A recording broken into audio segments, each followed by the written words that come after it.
Oh, bes, share ko lang. Hay nako, bes.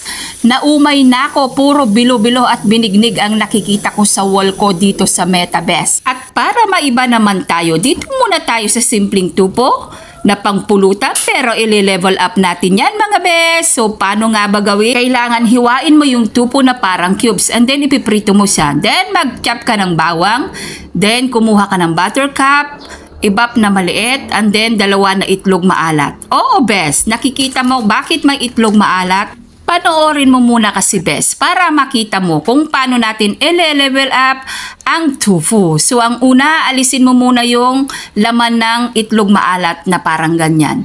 Then, ito pala, ipiplex ko sa inyo yung aking kawali. Oo, sinaunang kawali, hindi pa ako pinapanganak, bes. Ay, nandito na yung kawali dito sa aking nanay, kay Mother Earth. And then, ayan na yung itlog maalat. Balikan natin. Tapos na tayo sa ating authentic kawali. And then, dudurog-durog-durugin natin na parang ganyan.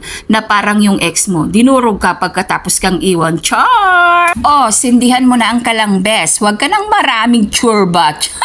Ito talaga si Bes. Maglagay ka ng mantika sa kawali. Ayan.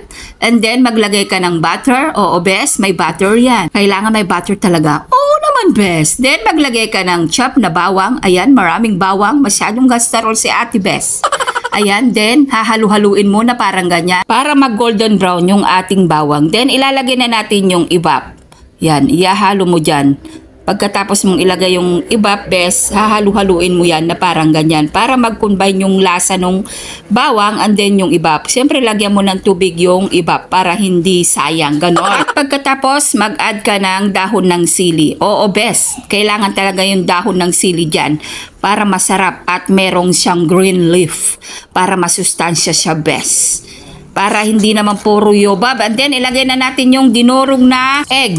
Salted egg or itlog maalat, bes. Hahalu-haluin mo lang na parang ganyan.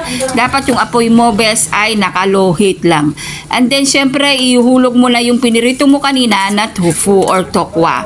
At hahalu-haluin mo lang na parang ganyan. Ayan, halo ka ng halo dyan, bes. Hanggat hindi ka napapagod sa kakahalo, wag mong titigilan. Ganon. Pag nakita mo na konti na yung sabaw-sabaw niya, bes, at naiiga na siya ng konting-konti, basta haluin mo lang siya. Then, add ka ng konting paminta. Wag ka nang maglagay ng asin, bes, dahil yung itlog maalat na kasi yun. Yun yung pinaka-maalat mo at pampalasa sa tofu mo, bes. Ayan na siya. Tapos, halu-haluin, and then, pag naiga-iga na nakikita mo na at wala ng sabaw, ay pwede mo na siyang iyahon sa kahirapan na parang ganyan, o bes, di ba? Hindi ka na nag-iisip na inyong mga pulutan ng inyong barkada. Simpleng tupo, na level up mo lang. So, maglagay ka ng sili para maganda ang kanyang kalalabasan o ang kanyang picture. So, ayun lang, bes. Share ko lang. Ingat. God bless. Bye!